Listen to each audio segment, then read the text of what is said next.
Social Security benefits and the taxability of Social Security benefits. What we're interested in here is how much, if any, of those benefits are going to have to be included in income. Well, a taxpayer must include in income a portion of their Social Security benefits received when provisional income exceeds a specified base amount. Okay, a couple of key words there. We have a portion of our Social Security benefits, not all of the Social Security benefits, when a provisional income exceeds a specified base amount. So, what is provisional income? Provisional income is calculated as 1/2 of Social Security benefits plus all other income, including tax-exempt interest. Okay, so 1/2 of Social Security benefits plus all other income, that is going to be our provisional income.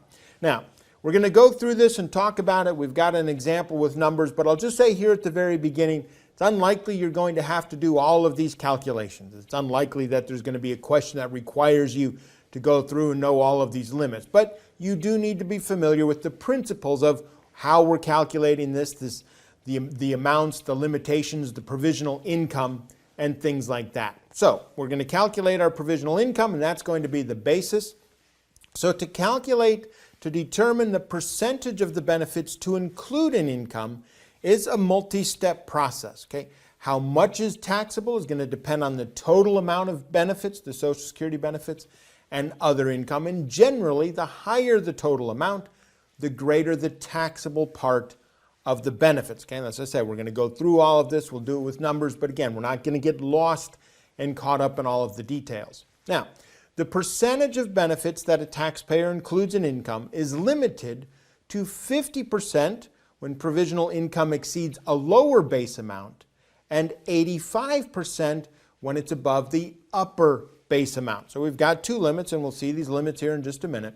We've got these two limits. One's 50% and one is 85%. So a taxpayer with provisional income below the lower base amount excludes all Social Security benefits from income. Okay, and so what we've got here are the base amounts. And we've got the base amounts here determined by our filing status. We have a 50% lower base and an 85% upper base. $25,000 is that 50% lower base for everybody except a married filing jointly. The 85% upper base is $35,000 for everybody but married filing jointly. That's $44,000. Again, don't get lost in those numbers. Those numbers are going to change every year, but we're looking here at the lower base and that upper base. So let's go ahead and set up an example. And again, don't get lost in all of these calculations, just a general idea of what is happening. A married taxpayer receives $20,000 in Social Security benefits. The taxpayer has $10,000 in tax-free municipal bond interest and $30,000 in taxable IRA withdrawals during the year. So our first step is to determine their provisional income. Again, it's half of the Social Security benefits, which is $10,000, and all other income, including tax exempt, which was $40,000. So the provisional income is $50,000. Okay, $50,000 is the provisional income. And so provisional income of $50,000 exceeds the upper threshold for a married filing jointly status. And so for this taxpayer, the taxable portion of Social Security benefits to include in income can be as high as 85% of the benefits, or $17,000. Okay, that $20,000 of Social Security benefits multiplied by the 85%. But it's likely that this amount is going to be further limited. Okay, and we'll go through and do that steps to what it is that we're doing with this next calculation.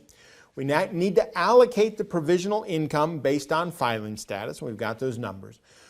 We multiply the amount of provisional income that's between the lower and the upper base amount by 50%, and then the amount above the upper base amount by 85%, and add those together. Again, we'll do this again with numbers here. The taxable portion of the Social Security benefits to include in income is the lower of this amount that we're going to calculate, or that maximum amount that we just calculated, that 85% of the $20,000. And so continuing, the taxpayer in this example uses the married filing jointly status. So we apportion the amount of provisional income above $44,000, which is the upper base amount, to the 85% bracket, and any remaining that is above $32,000, which is the lower base amount, to the 50% tax bracket. Okay? And then we're going to compare the provisional income tax to the brackets to determine the taxable amount of Social Security benefits. So we allocate that provisional income to each bracket based on its filing status. So above $44,000 was $6,000. Okay? They had $50,000 of provisional income. So that's 6,000 times the 85% is 5,100. The amount between 32,000 and 44,000 is 12,000. Multiply that by the 50% to 6,000. Below the base amount, there's zero. Get below that, you don't have to pay taxes on it. So the 5,100 and the 6,000 is $11,100, and that is the amount that needs to be included in income because it's lower than that $17,000 maximum amount that we calculated when we went through that first example. Again, a lot of detailed calculations here that you don't really need to be aware of the details of them. You need to know that Social Security benefits can be taxable. They may be taxable. It depends on what other income the person had, how much those Social Security benefits actually were.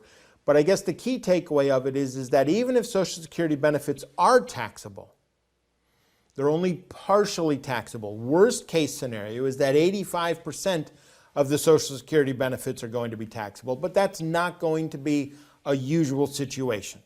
Okay? For a lot of taxpayers, if you don't have income other than the Social Security benefits, it's probably not going to be taxable at all. So Social Security benefits may be taxable, but most certainly it's impossible that it's all taxable, and it's very possible that very little of it is actually going to be taxable to the taxpayer.